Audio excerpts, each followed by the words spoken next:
Besant tough talk on Russian oil. How could India be impacted? Scott Bessent, United States President-elect Donald Trump's pick for Treasury Secretary, said on Thursday that Joe Biden administration has been too weak on Russian oil sector and that he was ready to tighten sanctions further. A statement that pushed up global oil prices. If any officials in Russian Federation are watching, they should know that if I am confirmed and if President Trump requests, as part of his strategy to end the Ukraine war, that I will be 100% on board with taking sanctions up, especially on the Russian oil majors, to levels that would bring Russian Federation to the table. Besant said in his at his confirmation hearing in the Senate, according to the Reuters.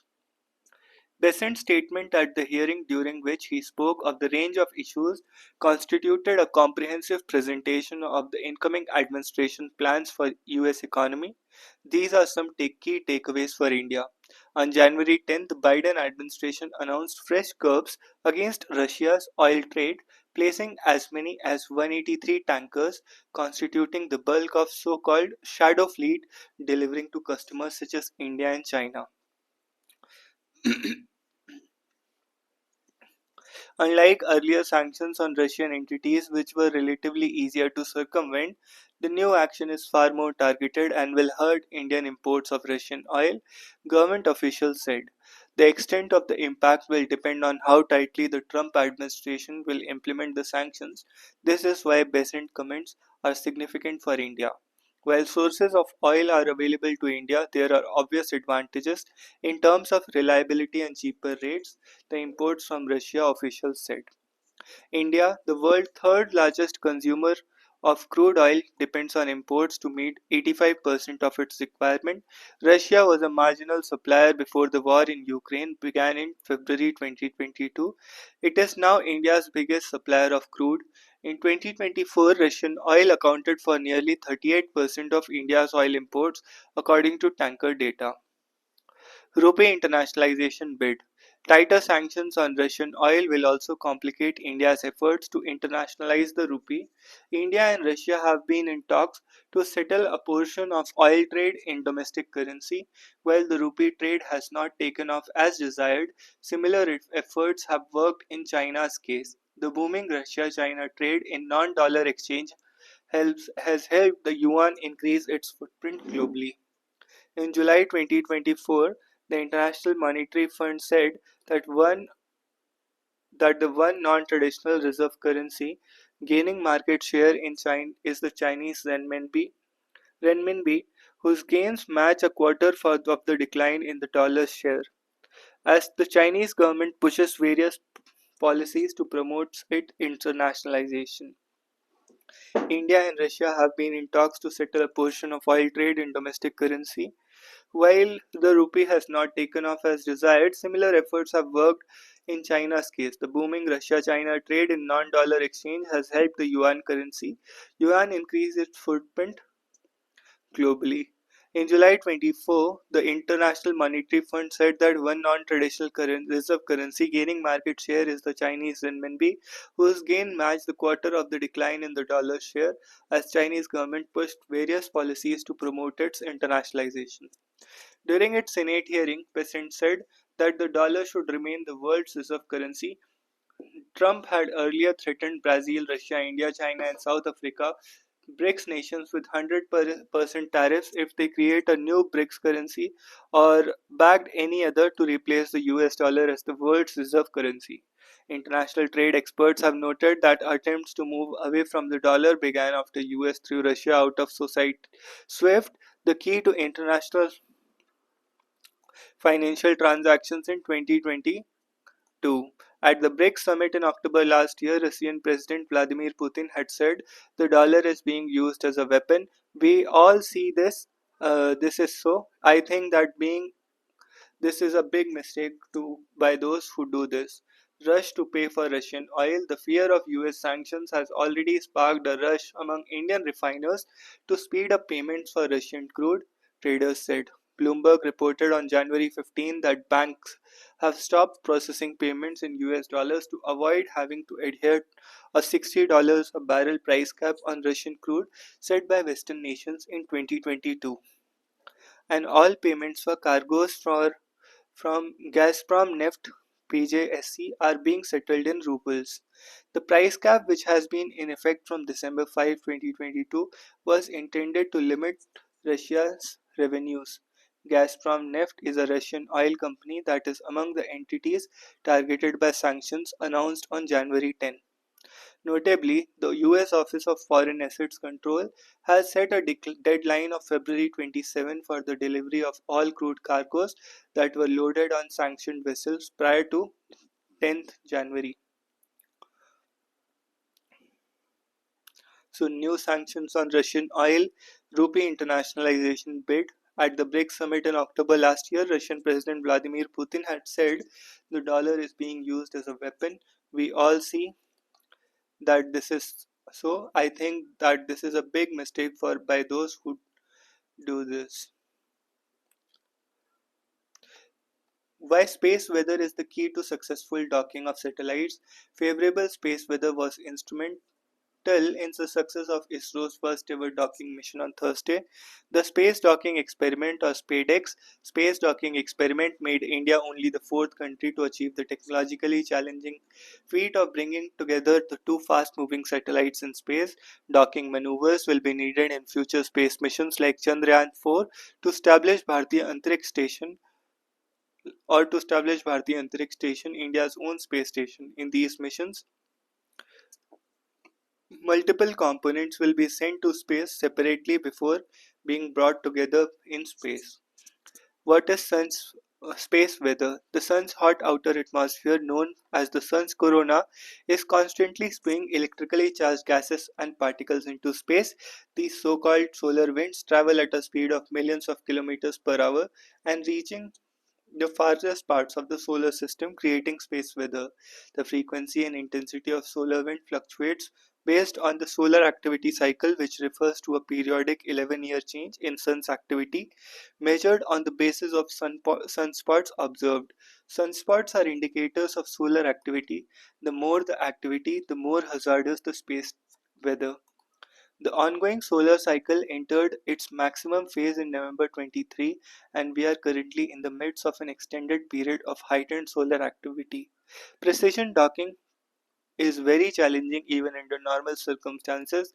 During severe space weather, when the space environment is disturbed, the task becomes even more difficult. Enhanced high-energy radiation associated with solar flares from the sun can blind sensors and interfere with electronic control systems. Magnetic storms from the sun, such as coronal mass ejections or very high-speed solar wind streams, can disturb the space environment, resulting in loss of communication and positional errors. Docking missions require two spacecraft to have negligible relative velocity between them and their docking ports to be precisely aligned. Any kind of inclement space weather thus introduces a whole new set of uncertainties which are challenging to handle. In the days leading up to the docking exercise, there were sunspots and other magnetic structures on the sun, Nandi said, adding that Sun certainly cooperated. According to Nandi, SpaceX mission also underscores the need for investing in improved space weather forecast. Having space weather forecast in near real time is crucial, especially when critical space maneuvers are being planned during the solar maximum phase.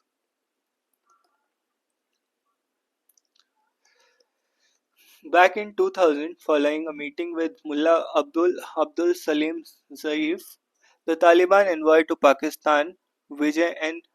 Vijay K. Nambiar, India High Commissioner to Islamabad at that time, assessed the chances of engagement with regime in Kabul as bleak.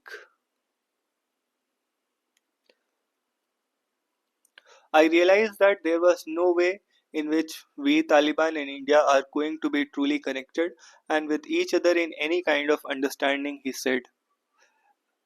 According to Avinash Paliwal's book My Enemy's Enemies, My Enemy's Enemy, India and Afghanistan from Soviet invasion to US withdrawal.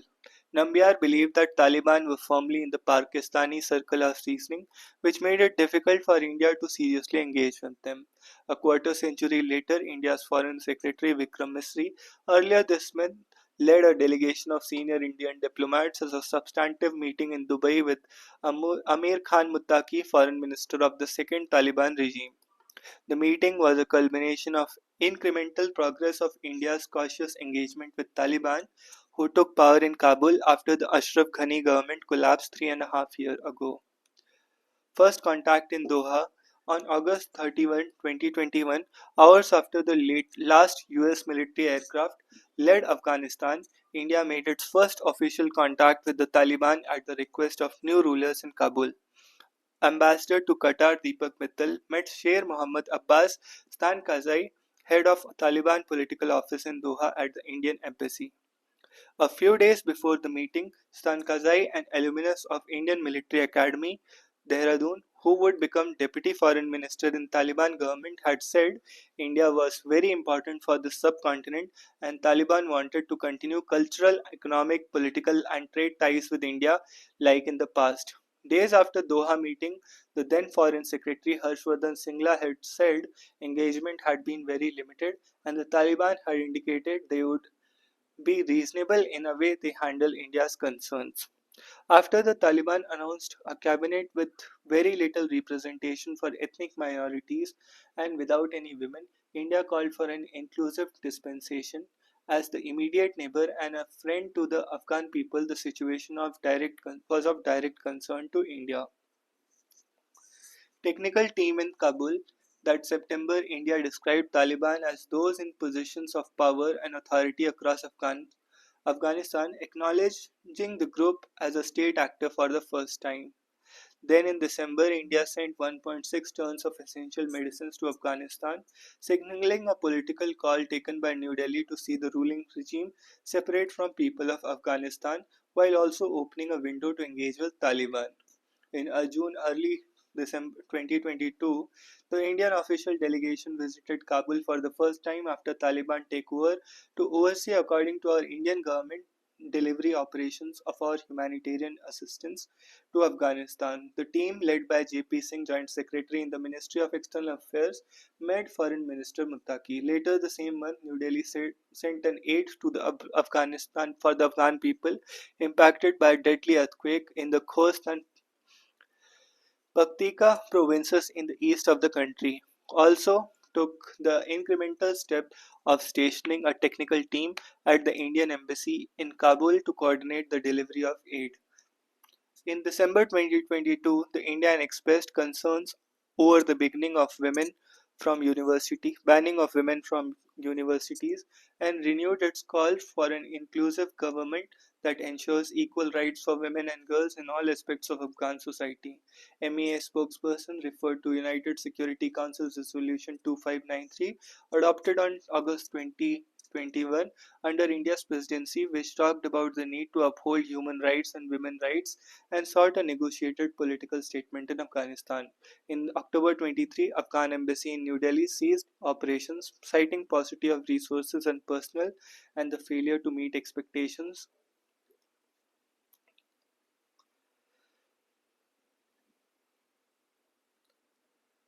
to serve best interest of Afghanistan after the ambassador appointed by Ashraf Ghani government relinquished control. Two Afghan diplomats posted in Mumbai and Hyderabad volunteered to run the mission. In January 24, Indian diplomats based in Kabul had their first publicized meeting with Muttaqi, a moment for engagement. In their conversations with key Taliban leaders, Indian officials have got a sense that Taliban are ready to engage and are looking for assistance to rebuild the country's infrastructure. They are also facing challenges in governance and capacity, as many trained Afghans have left the country. On its part, New Delhi would not like to be left behind other countries, including China, who are making significant inroads in Afghanistan. While questions have been asked over India not linking its increasing engagement with a push for improving the situation of women in Afghanistan, New Delhi has said it is committed to the welfare of people of that country and would act in a realistic manner. The regional and global context has been highly dynamic since the Taliban came to power. Iran has been weakened considerably over the last year as a result of Israeli military actions and collapse of Bashar al-Assad regime in Russia. Russia's Crim war in Ukraine is close to completing 3 years, and the US awaits the return of Donald Trump to the White House. Meanwhile, Taliban's original uh, benefactor and ally, Pakistan has turned into a deadly adversary, having carried out at least 3 bombing raids inside Afghanistan since 2021 and pushed back large numbers of Afghan refugees across the Durand Line. India, which has been watching the state of play, has concluded that it is time to upgrade the level of official engagement, if not if it is to not lose its years of investment in Afghanistan. India's core concern remains security to ensure that no anti-India terrorist group is allowed to operate in Afghan territory. India has dispatched large quantities of humanitarian, medical, and food aid to Afghanistan and discussed the rehabilitation of refugees and strengthening of cricket ties. In its meeting with Misri, Mutaki asked India to issue visas to Afghan businessmen, patients, and students. However, this is complicated. India does not officially recognize the Taliban government. There are security threat perceptions, and there is no functional visa section to Indian embassy in Kabul. But New Delhi is willing to consider going ahead with stalled projects in all 34 provinces. In, this indeed is an important commitment. What California fires could mean for 2028 Los Angeles Olympics. Cassie Wisserman, the organizing committee head of Los Angeles Olympics, on Wednesday night met United States President Donald Trump in his villa at Mar-a-Lago, Florida. This meeting came amid growing calls, including from Trump's conservative base, to relocate 2028 Olympics from LA to Dallas or Miami due to the unprecedented wildfires that have claimed several lives and reduced entire neighborhoods to ashes. When they emerged from the room, Trump and Wasserman seemed to have doused the Olympic fire. These are America's Olympics, Trump told Wasserman, according to Axios. These are more important than ever to LA, and I am going to be supporting in every way possible and make them the great games. Wasserman said he had received Trump's unwavering commitment to deliver a safe and successful games US can be proud of.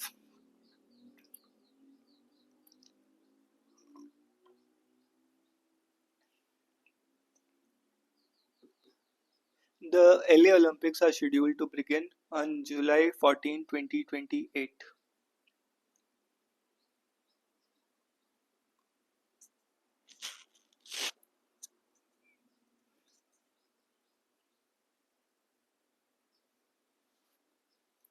The wildfires that have thus far claimed 24 lives, devastated more than 150 square kilometers, and destroyed some 10,000 structures have led many to question the administration's priorities. The reconstruction cost are conservatively estimated to be $135 billion.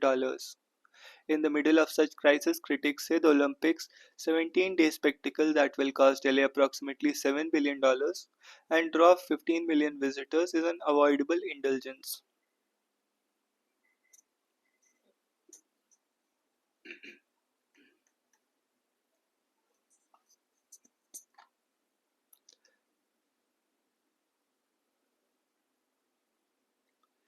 A peace that holds Israel-Hamas ceasefire is belated but enormously welcome. This moment must not be squandered. A ceasefire is not peace, however, in a conflict that began with an act of terror and was followed by an outsized response that has left a region devastated, over 46,000 dead, and many of them children, and which threatens to engulf much of West Asia. It is a reason for cautious hope. Israel and Hamas have agreed to pause hostilities and accepted a ceasefire deal after months of negotiation. The first of 3 phases under the agreement is set to begin on January 19. Hamas has agreed to release 33 Israeli hostages, including men, women, and children. Over 50, and Israel will release Palestinian prisoners. A little over a fortnight into Phase 1, talks on implementing Phase 2 will begin. The remaining hostages are to be returned. A permanent ceasefire negotiated and all Israeli troops withdrawn from Gaza. Finally, in the third phase, hope is that reconstruction of Gaza will begin under the aegis of UN agencies, Egypt and Qatar. The deal that has gone through was reportedly on table for some months. The question that has arisen then is, why was it accepted now? The outgoing US administration will indeed get some credit for the ceasefire. However, President-elect Donald Trump too has warned of dire consequences if the violence in Gaza did not abate and Hamas did not return hostages. While much of its rhetoric was directed at the latter, he also sent signals to Benjamin Netanyahu government, uh, by, for example, reposting a particularly critical video about Israeli Prime Minister featuring economist Jeffrey Sachs on his social media platform Truth Social. Netanyahu is reportedly unlikely to visit Washington for Trump's inauguration. Even before the war, Netanyahu's diminished political capital was framed by protest on charges in the law regarding judicial reforms. The coalition he leads has bled allies. Netanyahu has held onto power by increasingly relying on the far-right parties. The unpredictability of Washington's attitude ahead of Trump's inauguration next week may have pushed Israel into a ceasefire. The three-phase plan, though, will require genuine effort by both sides. Netanyahu's political ambition and Hamas' intransigence both threaten to play spoiler. The hurdles notwithstanding, the ceasefire represents the major respite for besieged people of Gaza.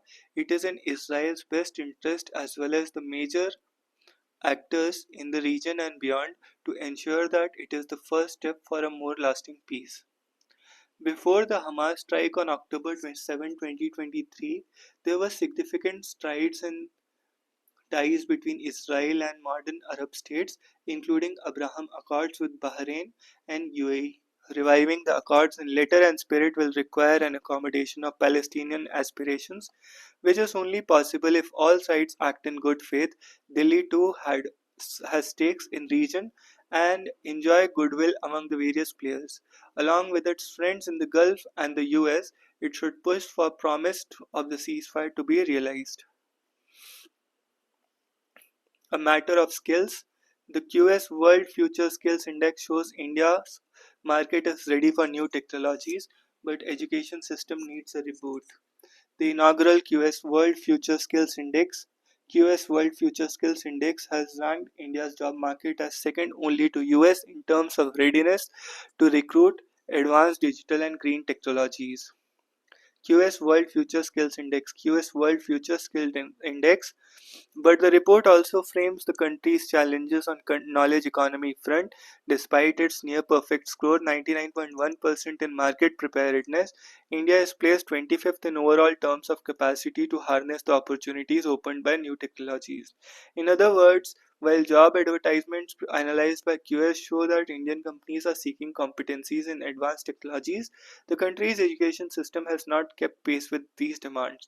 A score of 59.1% in the skill fit parameter, the lowest among 30 countries, points to a deficit long underlined by industry bodies. As the QS report also points out, employers across India are highlighting a critical gap in workforce ability to meet the demands of rapidly changing economic landscape. AICTE latest data shows that it also illustrates the system's failure to embrace advanced knowledge. The fact that nearly 2 out of 3 postgraduate seats in Indian engineering colleges were vacant shows that MTech courses provide little value addition. The AICTE's criteria for setting up engineering colleges pertain to infrastructure such as classrooms, laboratories, and libraries, and human resources such as teacher-student ratio. The agency does frame model curricula. Its latest mandate to institutes to start courses in new technologies, AI, robotics, data sciences, and cybersecurity is in line with NEP's vision of turning engineering colleges into nurseries for industry. However, keeping curricula in tune with rapid and technological advancements is a formidable challenge, especially for middle and lower rung colleges which do not always attract the best faculty. The country needs to find ways to add to its pool of educators and also keep teachers updated with the state of art knowledge. NEP underlines the need to set up teachers training colleges. This might take some time. For starters, small colleges could tap into the expertise of top institutes such as IITs to train their faculty. Part of the problem stems from low investment in research and development. At 0.65%, India's R&D expenditure to GDP is very low compared to the global average of 1.79%.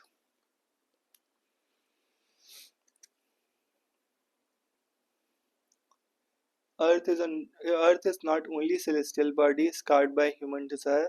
Moon is now on the list of threatened heritage. In Orbital, Samantha Harvey's 2024 Booker Prize winning novel The Accelerating Distance of Space evokes a sobering realization in six astronaut protagonists. The planet is shaped by sheer amazing force of human want, which has changed everything. The forests, the poles, the reservoirs, glaciers, rivers, seas and mountains, the coastlines, skies, planet contoured and landscape by want. Going by the World Monument Fund, the international body dedicated to the conservation of cultural heritage, it appears that Earth is not the only celestial body scarred by human desire. On the day that India successfully docked two satellites in space, WMF's list in threatened cultural sites saw an extraterrestrial addition. In 1969, in Neil Armstrong and Buzz Aldrin's first step on the moon, it marked triumph of imagination and ambition. It was a moment that framed the technological aspirations of the 20th century, affirming a belief that human ingenuity could overcome the greatest odds, but the moon landing was also beginning of a geopolitical race. In years since, burgeoning commercialization of space exploration, including private space tourism, has raised philosophical dilemma. Where does curiosity end and greed begin? There is a counter argument, one that resists that imposition of conservation ideals on uncharted domains. The moon is, after all, a place of scientific opportunity. The challenge, then, is not about how the moon's heritage is preserved, but over its reconciliation with human ambitions. Incentives, not resources. Budget priorities must facilitate an improvement in conditions of production. It is the obligation of every person born in the safer room to open the door when somebody in danger knocks. Development and structural reforms tend to dominate thinking on macroeconomic policy in India, which is understandable given its growth imperative. Post the pandemic, macroeconomic policy helped induce a robust recovery by effectively smoothing external shocks. The cycle also affects growth. Post pandemic, macroeconomic policy helped induce robust recovery by effectively smoothing external shocks. The cycle also affects growth. Slowing government spending during the election months is one main reason for the slowdown in the economy. Up, up to the end of November, the center has spent only 46% of its capital expenditure target compared to the 58% this time last year. Although its revenue expenditure is about 1% higher, the states have spent $88 trillion, 88 trillion of the 1.5 trillion made available for capex.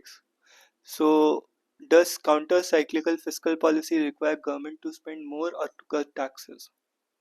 It should certainly meet its spending target, but continuing fiscal consolidation is also essential since India's combined fiscal deficit is above 7% of GDP, one of the highest in the world. Interest payments eat up as much as 19% of center's expenditure.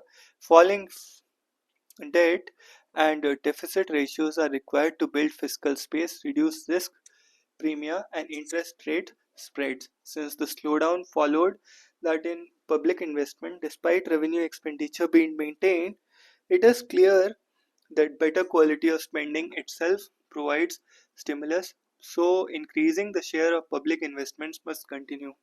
Efficiencies in spending can release resources for this, but incentives are required more than resources to increase investment.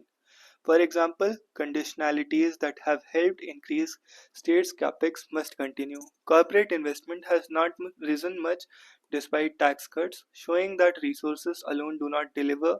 Higher growth and profits have raised the ratio of private corporate savings from around 1% of GDP before the 1990s to an average of 10.7% after 2005-6. But private sector fixed capital formation peaked at 275% in 2007-8 and then fell, averaging 21% from 25-21. Again, corporate investment has not risen much despite tax cut, showing that resources alone do not deliver.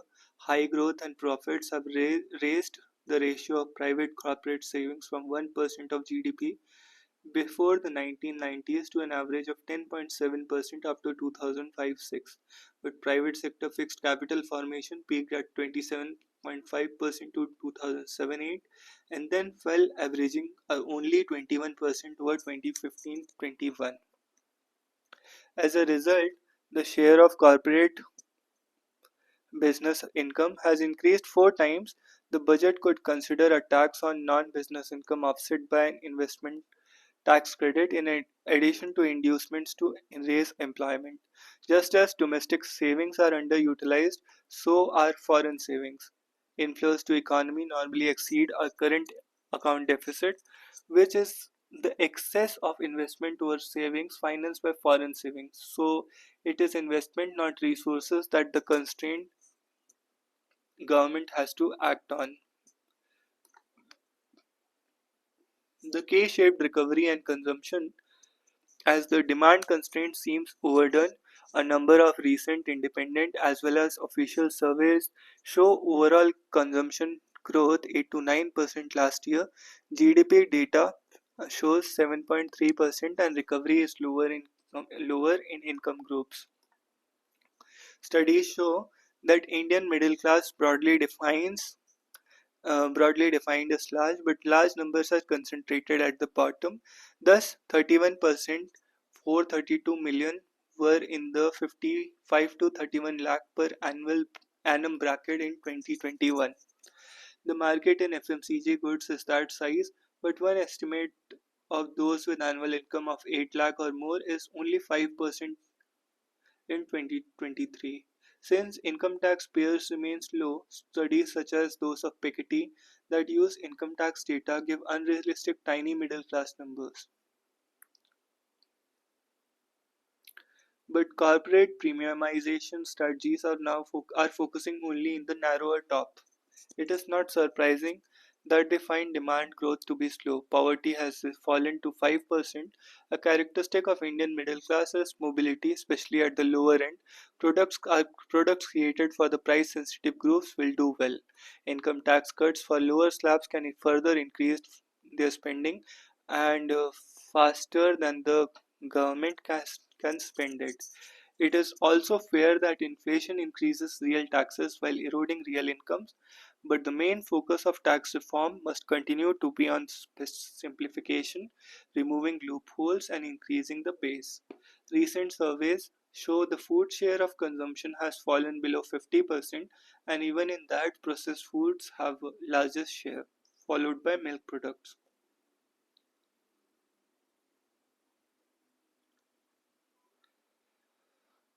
The cereals share has fallen below vegetables. Demand for diversified foods is rising as government schemes transfer more to lower income groups. Vegetable supply is the most disorganized, it is no wonder the economy has struggled with price spikes over the past several months. But agricultural marketing reforms are progressing at the state level. 26 states have adopted private markets and allowed direct farm gate sales, although only 14 have notified the rules. There is also movement on the other measures to develop agricultural supply chains and a unified market. Research shows that farmers who diversified production made more profits than those who relied on MSP sales. Easing sales of diverse produce is the best way states can help their farmers. Last year, the budget has proposed a framework for better coordination with the states.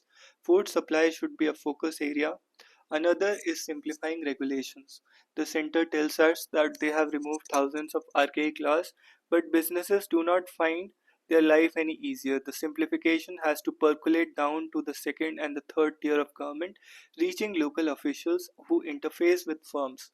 States are more open to reforms as they compete for GCC centers. As cost push inflation falls, interest rates can come down.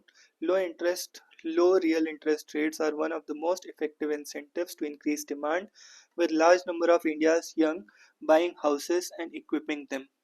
While resources are not a bottleneck, their cost and opportunity cost matters.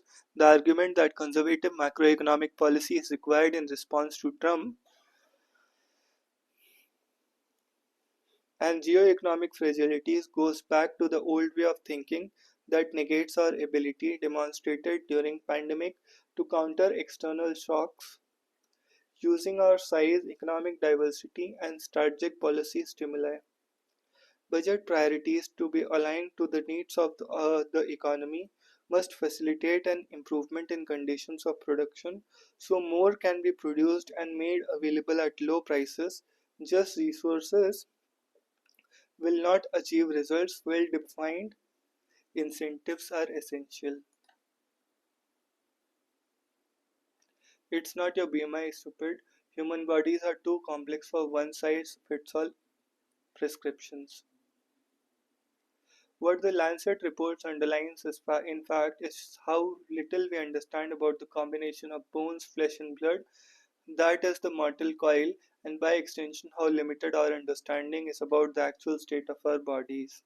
Space may be the final frontier, but original unconquered frontier remains the human body. Ease is the name of the game, just as one can easily shed kilos now thanks to miracle drugs like Ozempic, Zepbound, and Saxenda. One can determine whether kilos need shedding at all thanks to the high easy peasy method of calculating BMI. From .gov websites to government gyms, calculating one's BMI is usually presented as the first step towards better health. The higher the BMI, the greater the need for interventions like exercise and diet control, maybe even drugs and surgery. Simple, but also as it turns out, it's not so simple. A report published in Lancet Diabetes and has called for an overhaul of our understanding of obesity, citing an over reliance on BMI, which has had a peculiar effect of leading to both underdiagnosis and overdiagnosis of the condition. This is because BMI does not provide a reliable picture of health, neither is a direct measure of fat, nor does it give an accurate information of how fat is distributed in an individual's body. It is frequently fails to capture true state of health of a person who may have excess body fat while having healthy BMI. The problem that this acknowledgement of the gaps in medicine that the right diagnosis is the best cure, the fullest understanding are still in the future, fails to trickle down into the wider culture, even as medical jargon tools become widely used by laypersons to self-diagnose or misdiagnose.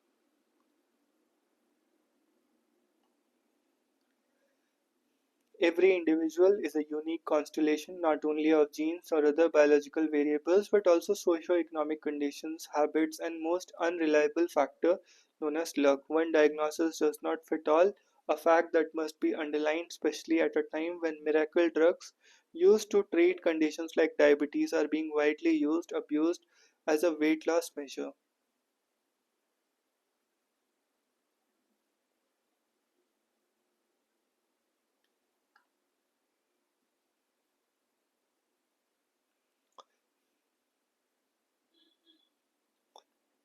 A reckoning for a deep state.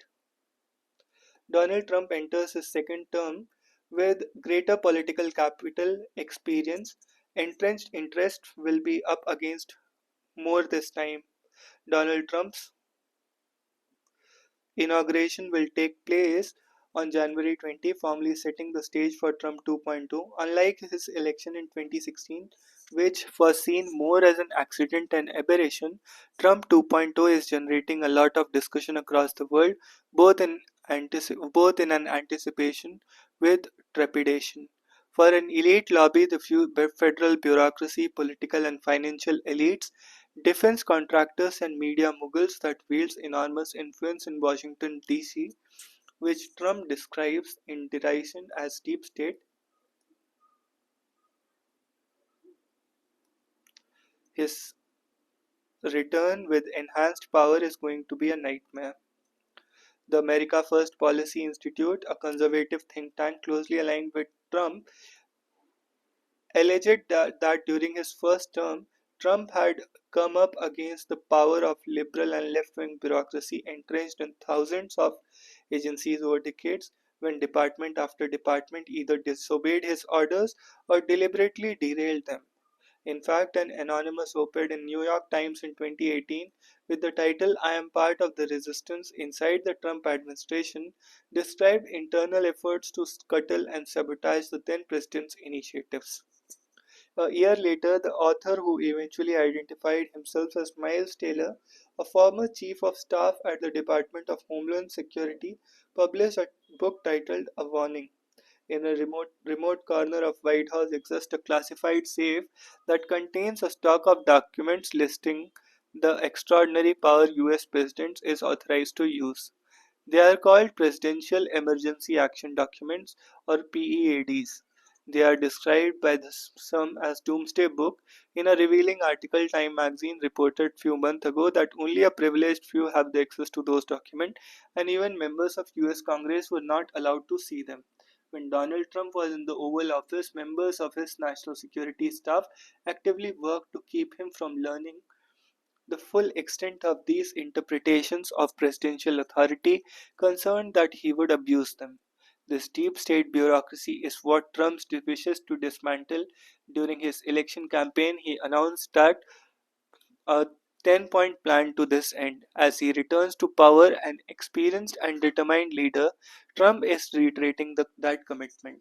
The US administration comprises more than 2,000 departments that employ over 2 million people.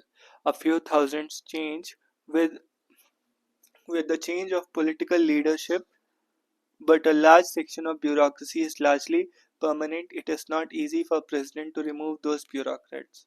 President Gerald Ford once said, one of the enduring truths of the nation capital is that bureaucrats survive while the elected officials come and go. President Reagan quipped that government bureau is the nearest thing to eternal life we'll ever see on this earth.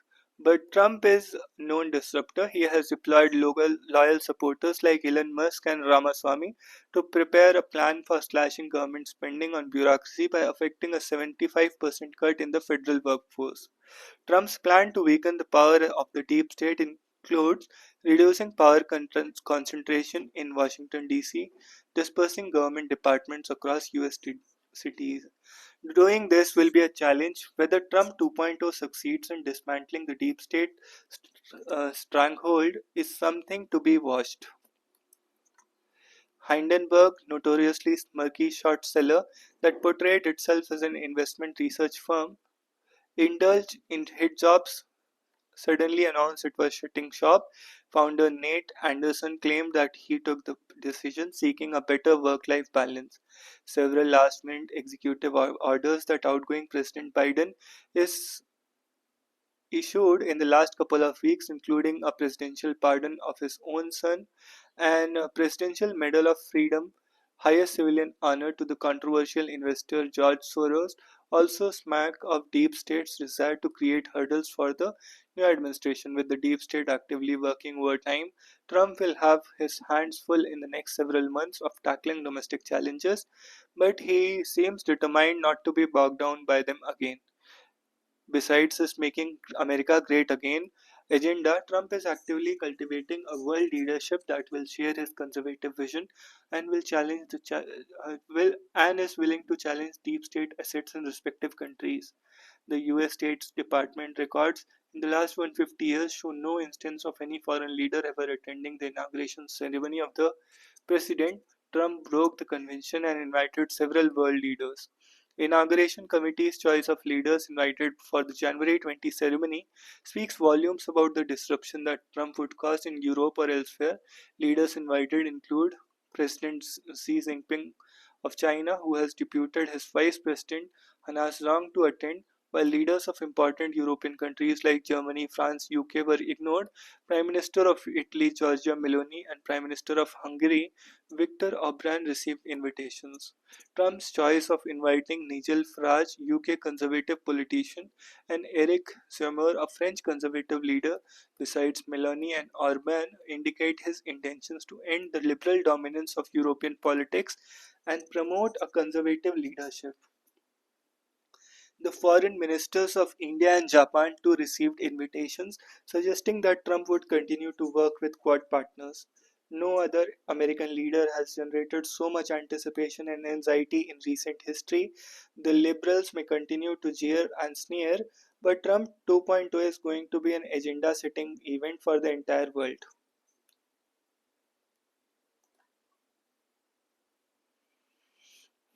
Warrior ascetics of Kumbh, we can invoke Atma and Moksha to celebrate the Mela. It is also about Siddhi and Shakti. Devdutt, Devdutt Patnaik. Kumbh Mela reveals a side of Hinduism that is often not talked about. There are no temples, no gods, no devotion, no songs, no saints. It is primarily a ritual dominated by boisterous masculine energy embodied in naked saints, Digambar, covered with ash bhabut, with matted hair, jata, and holding staffs, dandi, belonging to various gymnasiums, akhada, evoking the followers, Gana in the wild form of Shiva. It is a ritual gathering that has nothing to do with meditation or contemplation. It is all about taking a dip in particular spot in the river at the right time after it has been consecrated by the bathing ascetics. We argue that the roots are tantric as it involves the body. Such rituals happen in the past in many parts of India where the ash smeared ascetics congregate as part of rhythmic wanderings. These ascetics probably originated in the east, in the Terai region, and challenged the Vedic order which came from the western Punjab region, possibly around 1000 BC. They clashed at Gangdwar, now Haridwar.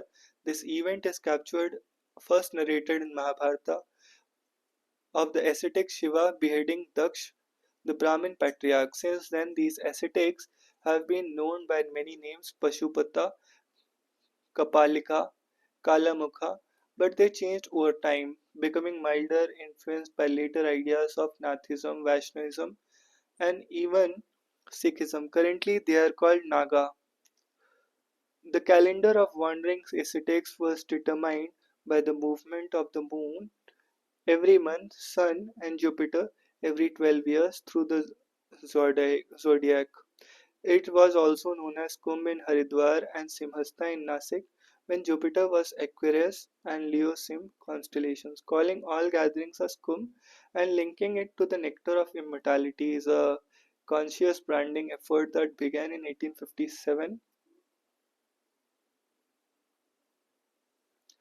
The calendar of wandering ascetics was determined by the movement of moon every month, sun every year, and Jupiter every 12 years through the zodiac. It was called Kumbh in Haridwar, Simhastha in Nasik.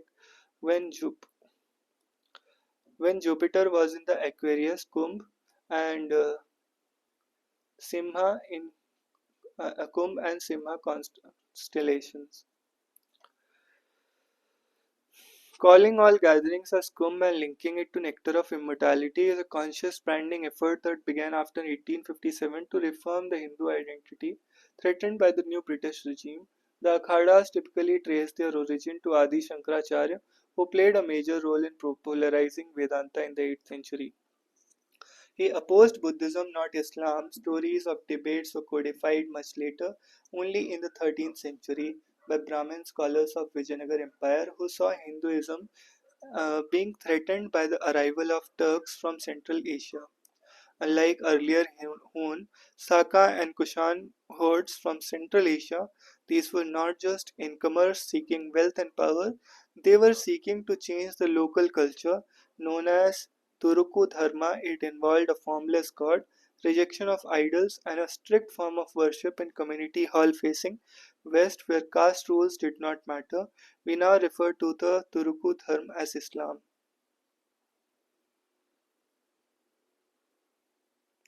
Unlike earlier Hun, Saka, and Kushan borders from Central Asia, they were not just incomers seeking wealth and power, they are now seeking to change the local culture.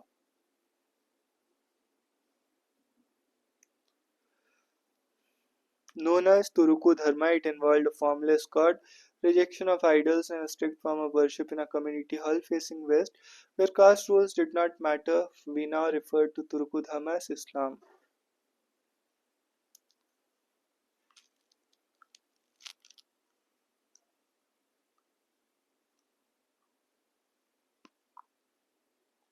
The warrior ascetic tradition of Hinduism, though ancient, became prominent after 1500 AD. The reaction to the rising power of Islam, mystical musical Sufis were mirrored by the mystical musical sons of Hinduism.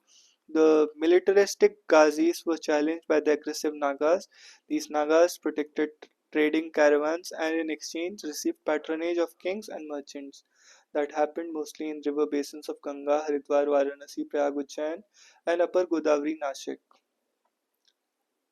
which were contested zones in the 18th century between waning Mughal power and waxing Maratha rule. Words like Shahi and Peshwavi reveal the Persian Maratha influence. This culture is not so prominent in the south, but for ascetics, celibacy was key, as was caste, but that is currently downplayed. Celibacy was not mere renunciation of worldly life as preached by Buddhist and Jain monks. That was about power siddhi obtained by retaining and ritually charging bodily fluids and then using the power of mind and mantra to push the fluids up the spine to germinate inside head. Only men can do it. This granted them occult powers to walk on water, fly through the air, travel on wild animals, change shape, form, and control the minds of people. These were original JD masters. The rituals are explicitly depicted in Tantric Buddhist art of Himalayan region, so the warrior ascetics were seen as containers of great power and sought after by kings who could use them for military glory. These medieval ideas, popular since the time of Adi Shankaracharya, as today downplayed, even forgotten. What is remembered is that power of these warrior ascetics is present in their bodily fluids. This is soaked by the special cow dung ash smeared on limbs, gets washed away during Sahi Snan. This makes the water special, nectar-like, capable of transforming one's health and fortune. The potency is increased by the perfect alignment of stars and planets at the grand confluence of the three rivers Ganga, which come from the sky, terrestrial Yamuna and subterranean Saraswati.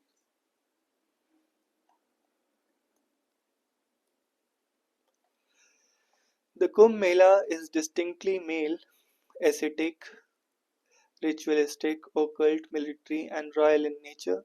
It is about displays of Hindu power. It is about the mighty Bhairava of the mountains, mighty Hanuman of the forest, and the mighty Daitrya of the plateaus. We can couch it with Vedic words like Atma and Moksha, liberation, and Dharma, order, but it is primarily about Siddhi, enlightenment, and Shakti, power revealed in the Tantras. Don't narrow the frame, look for answers for Saif Ali Khan attacks, not scapegoats.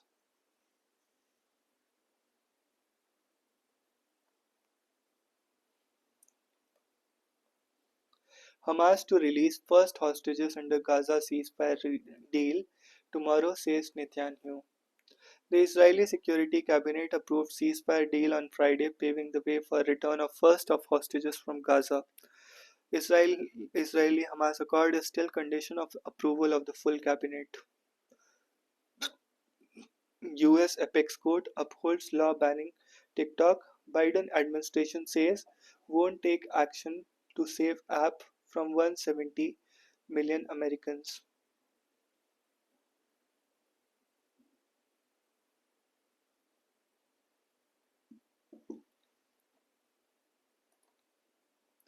Trump calls Xi ahead of oath taking. Putin, Iranian president, signed in a defense pact in Moscow.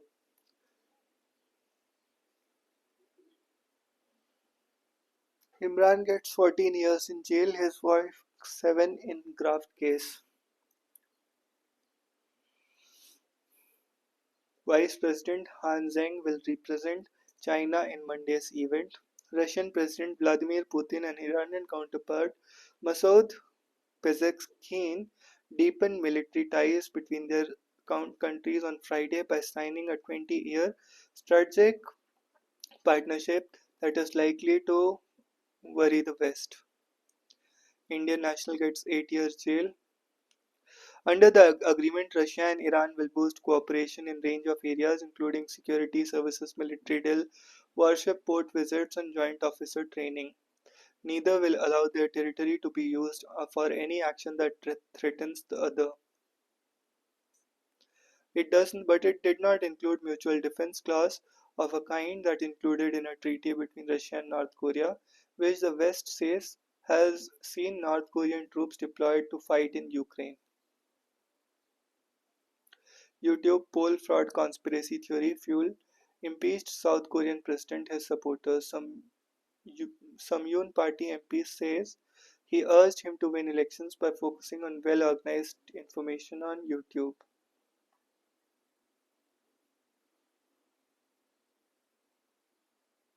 Auto Expo PM Modi calls India auto sector fantastic and future ready. India's automotive industry is reflective of country's aspirations and is future ready, Prime Minister Narendra Modi said on the inauguration. Today India is full of aspirations and we see it as an we see in the automotive industry. Last year it grew at 12% in line with the Make in India program and Make for the World mantra. Exports are also growing. The number of cars being sold annually in India is larger than the population of some countries. Selling around 2.5 cars in 1 year shows that demand in India is rapidly growing. At the auto sector's largest event, I also remember Tata and Suzuki. In growing demand, India's auto sector is fulfilling the dreams of its middle class. These two noble personalities had made great contributions. Their legacy will continue to inspire India's mobility sector. Modi said India currently is world's fifth largest economy and its passenger vehicle market is the third largest. Imagine where our auto market will be when we will become among the third top three economies. Government clears 11,000 crore plan for reviving RINL, Rashtriya Ispat Nigam Limited. RBI Bulletin article Economic growth poised to rebound, but food inflation needs a careful vigil. Cabinet approves refarming of 687 MHz of spectrum. More to come. The country's economic growth is expected to rebound, driven by higher domestic demand and revival in public capital expenditure and infrastructure, RBI article said. However, food inflation requires a closer monitoring. QS Future Skill Report frames the Indian challenge, skill gaps and low innovation mindset. India's overall ranking puts it as a future skills contender. Skills Fit the measures how countries are equipped in equipping graduates with the skills that employers desire, future of work, academic readiness, and economic transformation. Skills fit future of work, academic readiness, and economic transformation. Queen Kunuru at home with the world's rapid champion.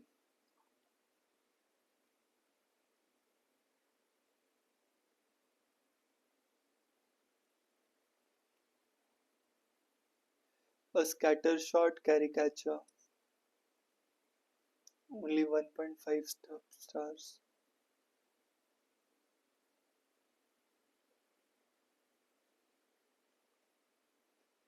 Diving deeper, Patal Lok 2 with when Hathiram says when Hathiram Chaudhary says in his world-weary manner, हम तो पाताल लोक के permanent निवासी हैं, he is not just addressing a character in this series, he is plunging us into the nether world again, and we dive right in willingly.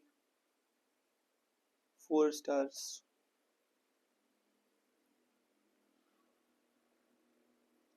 Easy Tigers, how cracking the whip isn't the answer to India's problems. Awesome, awestruck and awesome athletes reveal in Afterglow.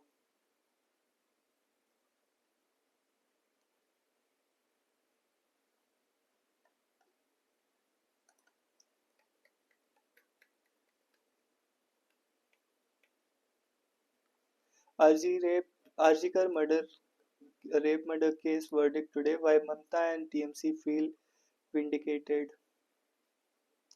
Victim father says ready to wait for 5 years, snatch justice if needed. Intruder stole nothing even though jewelry was kept in open. Karina to police.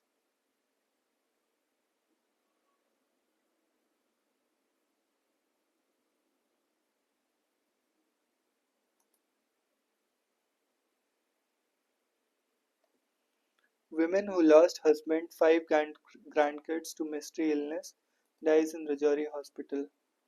Years after losing firstborn to boat tragedy, Vadodara couple welcomes baby girl.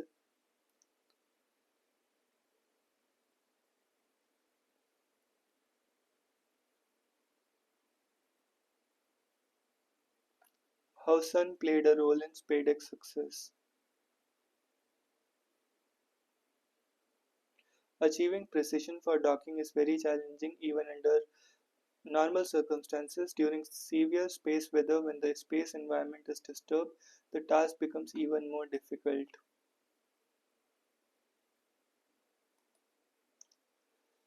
For any space missions, the launch gets to go ahead when we weather is favorable at the launching site. If not, it is often deferred.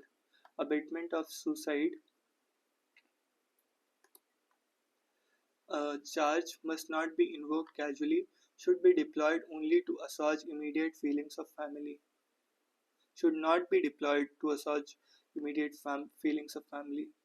Uttarakhand gears up for UCC, minority outfits for legal battle, as the Uttarakhand CM Pushkar Singh Dhami reiterated that his government would roll out UCC by January end. Several Muslim organizations are gearing up to challenge in courts once it is implemented, pointing to the contentious provisions of UCC such as exclusion of tribals, questioning whether Dhami government was right to enforce it when neighboring states had not. Organizations such as Muslim Seva Sangathan, Tanzeem-e-Rehnumai Millat, and Jamaat-e-Ulema-e-Hind indicated they would knock on court doors.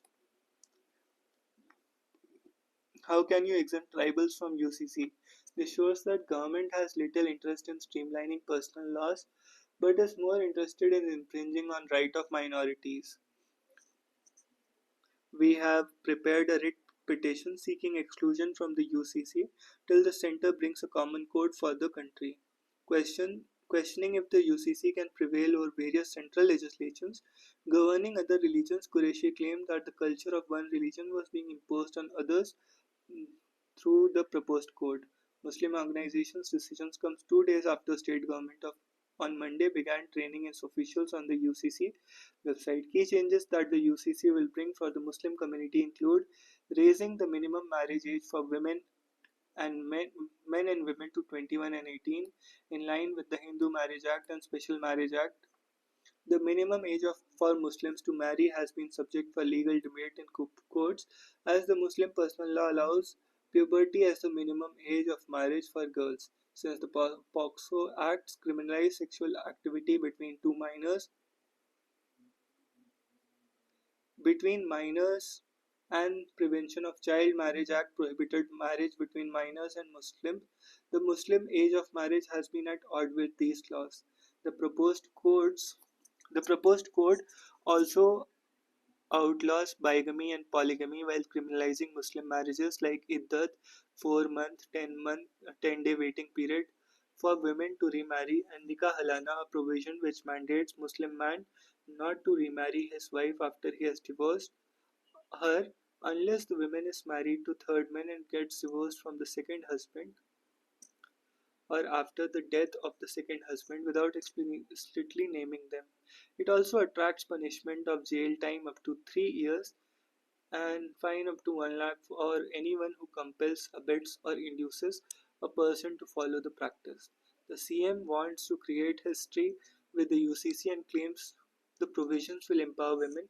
However, the proposed code has done away with co-parcenary system and in case of Muslim women, which makes every woman are equal benefactor. Women will be left more vulnerable as being dispossessed as the code does not set a limit for testamentary succession. Muslim personal law has a limit to this, with just one third being allowed to bequeath through a will. Will other religions be eligible for tax rebates under HUF category? This is also more complicated in states like Uttar Pradesh, Haryana, and Himachal Pradesh. They do not have any such rules. What happens to the inheritance of a woman from Uttar Pradesh who is married to a man in Uttarakhand? Singapore President in Odisha semiconductor sector in focus. In national security cases, initial tries in absentia, says Shah. 12 Indians working with Russian military killed, 16 missing. MEA.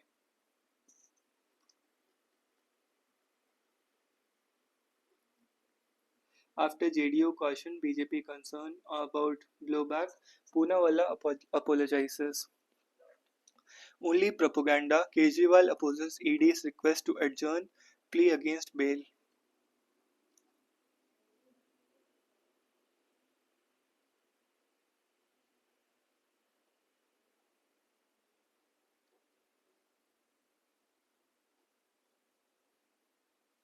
Army Chief flags 2047 agenda. Army Vice Chief flags 2047 agenda social communal harmony manufacturing jobs. Vice Chief of Army Staff General NS Raja Subramani on Friday said India's manufacturing sector, lack of adequate employment opportunities, and human development index, apart from unsettled borders, were among countries' weaknesses that needs to be fixed to fulfill the vision of Viksit Bharat by 2047. Speaking on national security at the Lit Fest on Bharat at 2047 theme organized by Surat Literary Festival.